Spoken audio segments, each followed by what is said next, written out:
There are two kinds of people in this world: the people who fail to do what they know they should, and those who keep doing things they know they shouldn't. Guess what? You're both. Hi, I'm your podcast host and life and business coach, Marcy Barker, aka your loving kick in the pants. In this podcast, I'll teach you the 6 steps of my accountability code framework that will enable you to wake up with clarity and show up with aligned action steps that make follow through easy and peaceful. When you're ready for more, head to marcybarker.com and we'll chat about your next goal. All right, let's dive in. Hello, my beautiful people. I am excited to be here with you today on this podcast, especially because the group call in the accelerator was so good today. So I have a guest expert, and I'm calling you a guest expert because Elora Hill, you guys have heard her on my retreat podcast, and I told her this would not be the last time that she's on the podcast, but I was on the group call and I was like, Elora, can you stay on and we can just record my podcast this week? And she made it work. So thanks for being here today. You're welcome. Are you excited to talk about humility?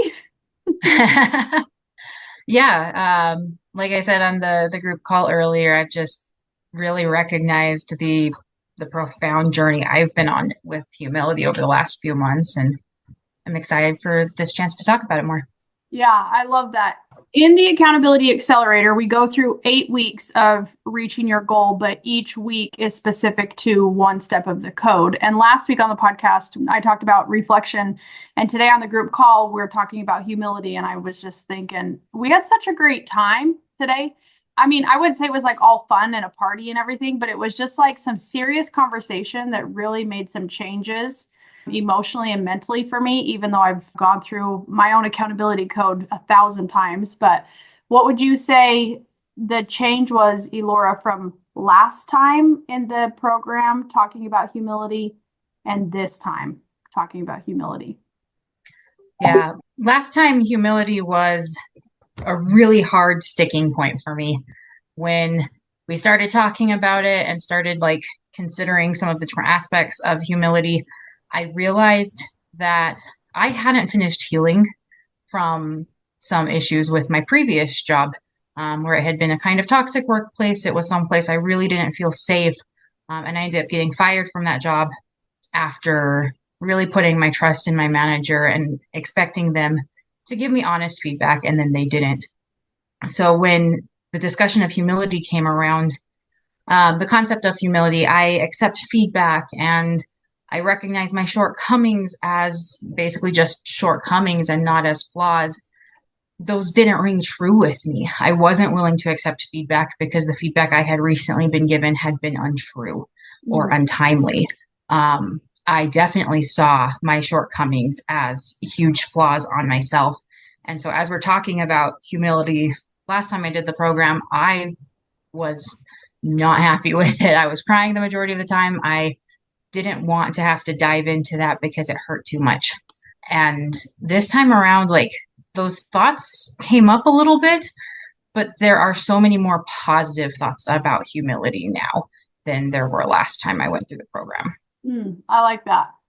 And you said that you had kind of put up a wall about getting feedback because feedback you had trusted in the past wasn't actually true.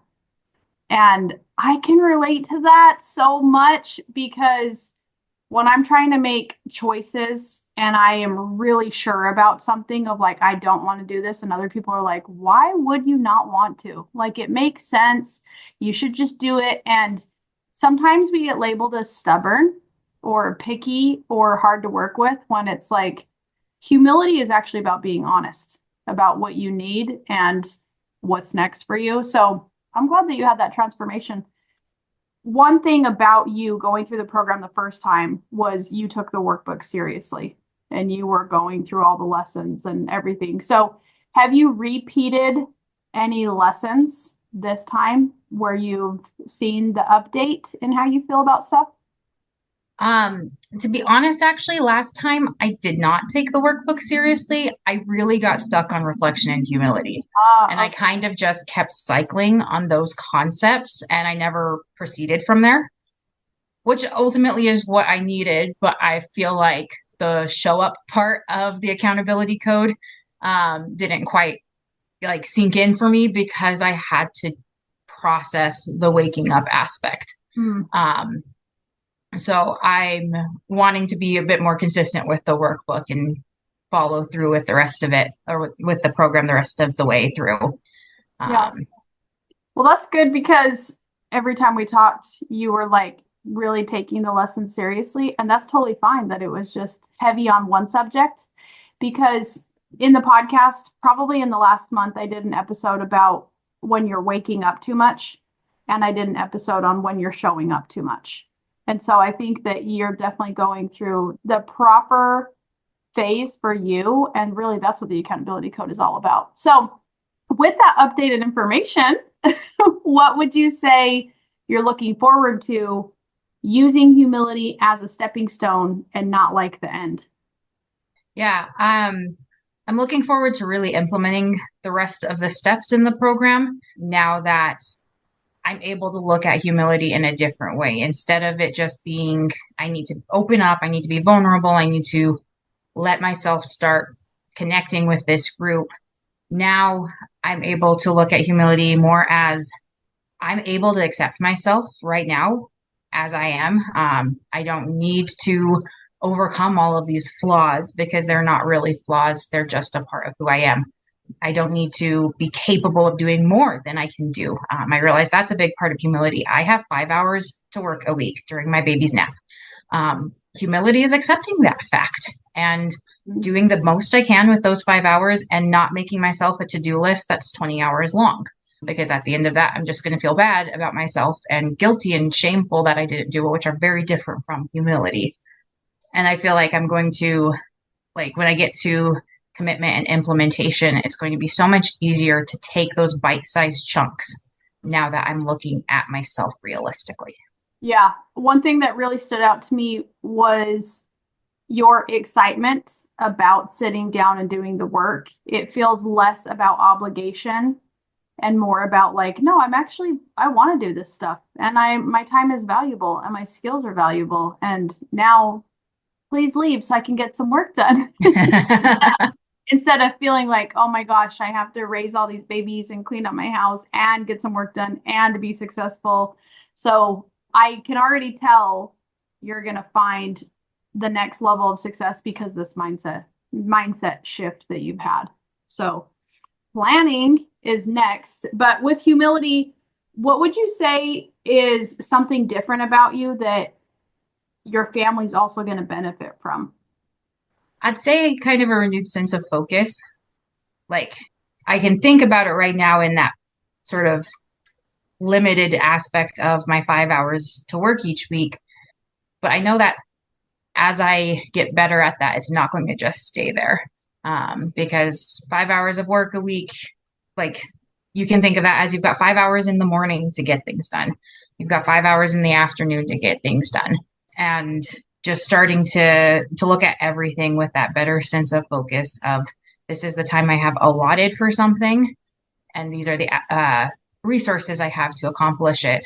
So let's get moving. Yeah, I'm thinking too that, and I'm not talking about you, but my own experience raising babies while running a business or like getting a side hustle off the ground is sometimes we use our kids as excuses or the other aspects in our life that we need to get done. And I just feel like the things that you've said and done over the past couple weeks, I'm like, you're more of a boss than you were a couple months ago, just because you do have this sense of ownership over your work and this sense of excitement for what you're doing. And I remember one of my daughters, this was not that long ago, but she was like, you're working all the time. And I had to say, I like what I do. Like, I really enjoy this. And so I think business becomes more enjoyable when you look forward to the possibilities and you know that you're having an impact. That's another thing that you said on the call, because I kind of put you on the spot about how you feel, but you are impacting people that Yeah. maybe you did not expect. And I feel like you've always been more comfortable than people like me. You've been more comfortable to just kind of be in the background. But how does it feel not being in the background and not by your choice? Maybe you weren't like, everybody pay attention to me, but how does that make you feel? Because it's different than before. Yeah. Um, it was definitely kind of a shift to not just share my thoughts on humility, but then have people turn those around and be like, oh my gosh, you just helped me learn so much, and now I can apply this. And I think there were two or three people who said that, which was not something I'm accustomed to. Mhm. Um, and it felt good to be able to help other people. It also just felt good to know that my journey, it doesn't end with me. My journey is helping other people. And like ultimately that's what I want to do with my business. I want to be able to help and support other people. So to start seeing that happen in my life outside of just what I'm doing for work is it's one of those really positive cycles. It's like now I just want to work more. Yeah. Yeah. And work with intention and focus Yeah. before, because sometimes it is kind of bad if we want to work all the time. But at the same time, it's like, no, we have an impact in other places than just our home. And when I started my business, my kids were 1, 3, 5, and 7. And your kids are how old? 5, 3, and I just turned 6, 3, and 20 months, almost 2. yeah. So I remember those days when it's like the kids are a little bit on screens too much, or like I remember telling my husband, we're buying a swing set. I said, because if I'm going to justify spending so much time on my computer, I can't just have them sitting around on screens. And I know that's really hard, but one time we went to the library for story time, and Leah, my youngest, she was 18 months old, and she started going to the other moms at the library and just backing herself up on their laps and taking their phone. And I was like, oh my gosh, we have a problem. We have a real problem. And everybody knows about it now. So there's always that balance between doing what you want to do, but also doing the things that you have to do. And when we talk about humility and accountability, it is that fine line between what's right for me and what are all these other expectations I have to fulfill. Because as a mother, man, we have to do a lot of crap we don't want to. Sometimes it's not fair. Hey, my beautiful people. The message of waking up and showing up is yours for the taking. In fact, it's completely free. All you got to do is take this quick action. I've recorded my entire audiobook and I'd love for you to consume it between episodes. Head to marcybarker.com to get instant access to the accountability code Wake Up and Show Up. But how are you developing more as Elora, and how is that impacting how you see yourself as a mom? It's actually a big part of the reason I wanted to start a business was feeling like I needed to develop Elora more. I had been working the same job since I graduated from college. While there, I got married and had 2 kids and had a third one shortly after. And I did feel just kind of overwhelmed with kid stuff. And so I wanted to start a business. I wanted that mental stimulation. I wanted that opportunity to talk to other adults. And then I kind of ran into this issue with a lot of the messaging around marketing today is sharing your story and like, who are you? How did you get to be where you were or where you are? And I was struggling to see that. I'd been working the same job for a really long time, and that had become a big part of my identity, and now it was gone.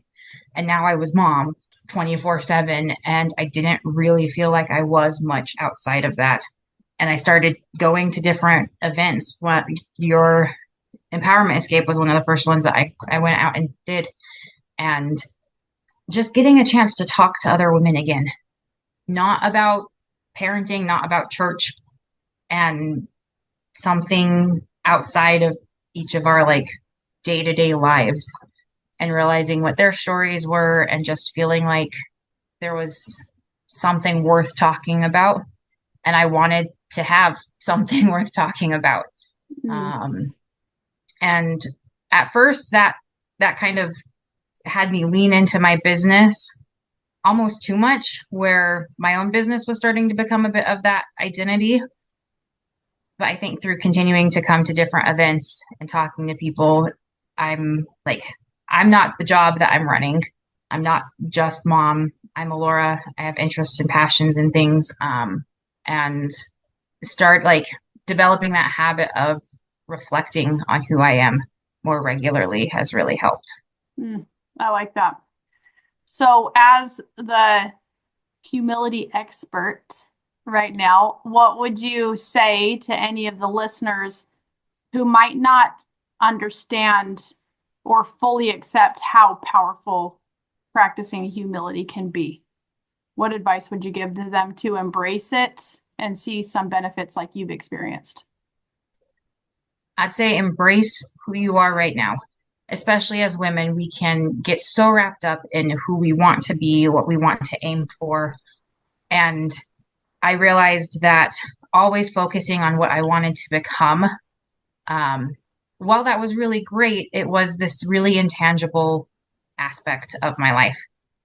And focusing on who I am now, how I get things done now, and accepting that as not being bad or wrong, just it's who I am. And I can still strive to become something better.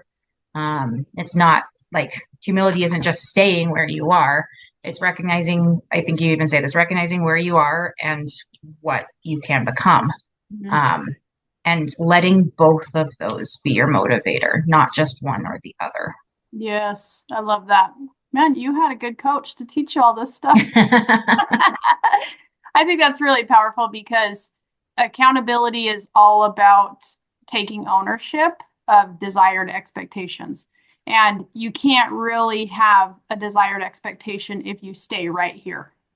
And so Mhm. recognizing where you're at now with where you want to go, I think is really powerful. And it's just been really cool to see your growth in all of this. And I will tell my clients, I'm going to take some credit for that, but really, you did the work. And just from your first experience of saying, oh, like, no, I actually kind of got stuck in reflection and humility and it made me feel bad, to now sticking with the process, even signing up again and choosing to go through it is big. So I guess what was the reason you signed up again?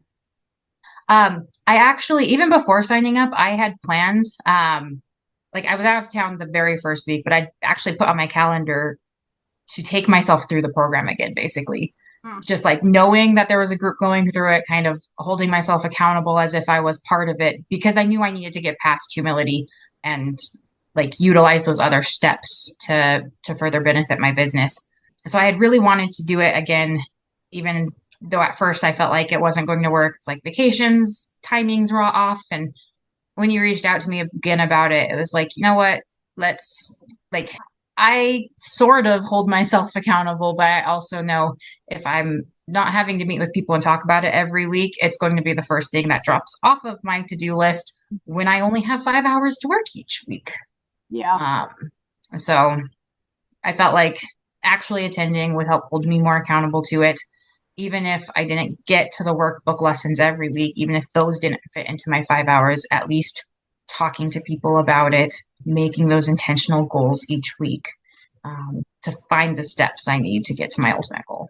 Yeah, perfect. Well, I appreciate you giving me some extra time this week, very last minute for the podcast, but your words are definitely inspiring. And I just felt like on our group call today, I just wished everybody could be there. I wish everybody could be a part of these conversations because business growth is awesome and it's really important, but it's all driven by who we are inside and how we view ourselves and how we wake up and how we show up. So, yeah, this won't be the last time that you're on the podcast, but I wanted to thank you for doing that. And for anybody who doesn't know, Elora does web design, but she also does what's called Fireside Journals. And at the last Boss Minded event, she brought me one, and everybody was so jealous. They were like, "What is this?"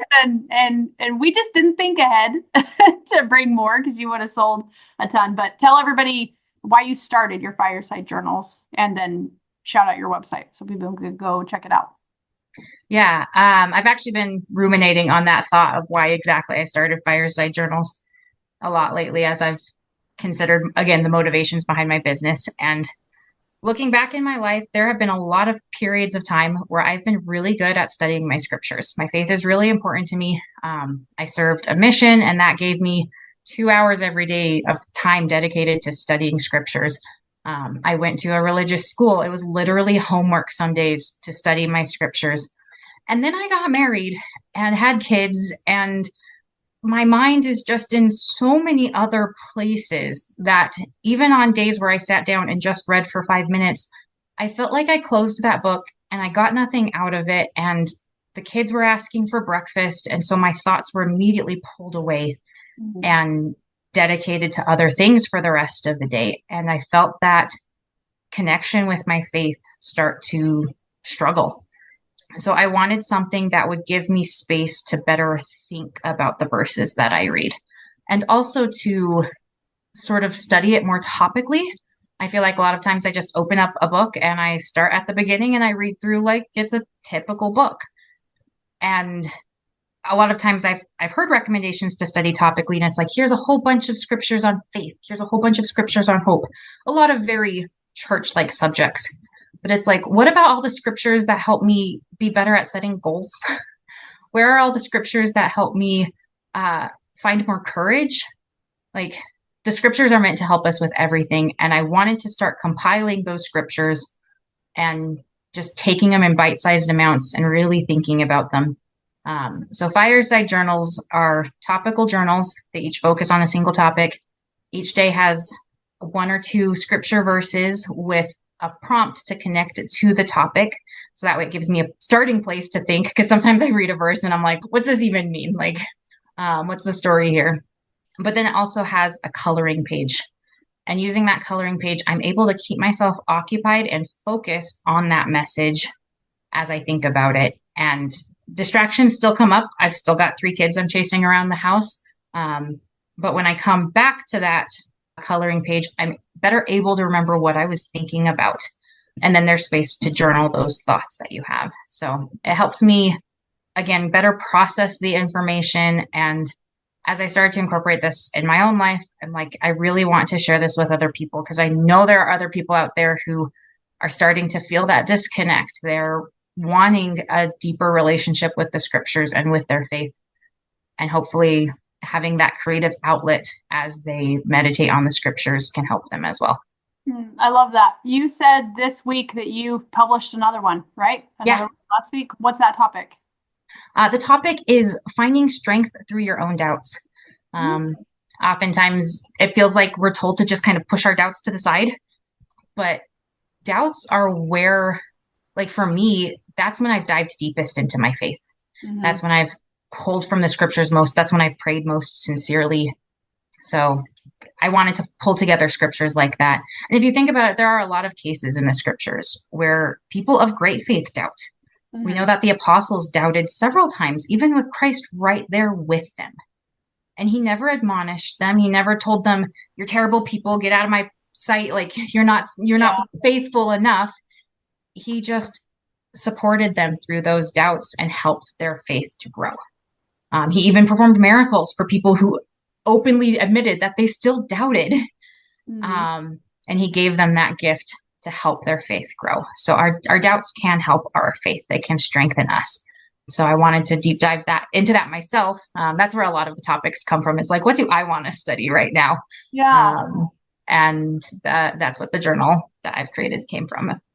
I love that. It all fits together. And I was pridefully thinking there was a time where you gave me a little shout out, right? Like I helped inspire something here. And so I'm like, okay, everybody, welcome. You guys get to experience what Elora put together. But I love that because your impact is making a difference, not just in your business, but personally too. So thanks for being here today and sharing Thank you so much. Your insights on humility. So everybody, you got the privilege of hearing Elora talk about humility, and I'm sure we'll be begging to have you back, and we'll hear about the rest of the steps after you complete this time. But thank you all, and we'll see you next week for another episode of Your Loving Kick in the Pants. Thank you for listening, friends. If you got value out of this episode, I would love for you to drop a review or share this with a friend. Let's be real. Let's spread the word, because we all know someone who could use your loving kick in the pants.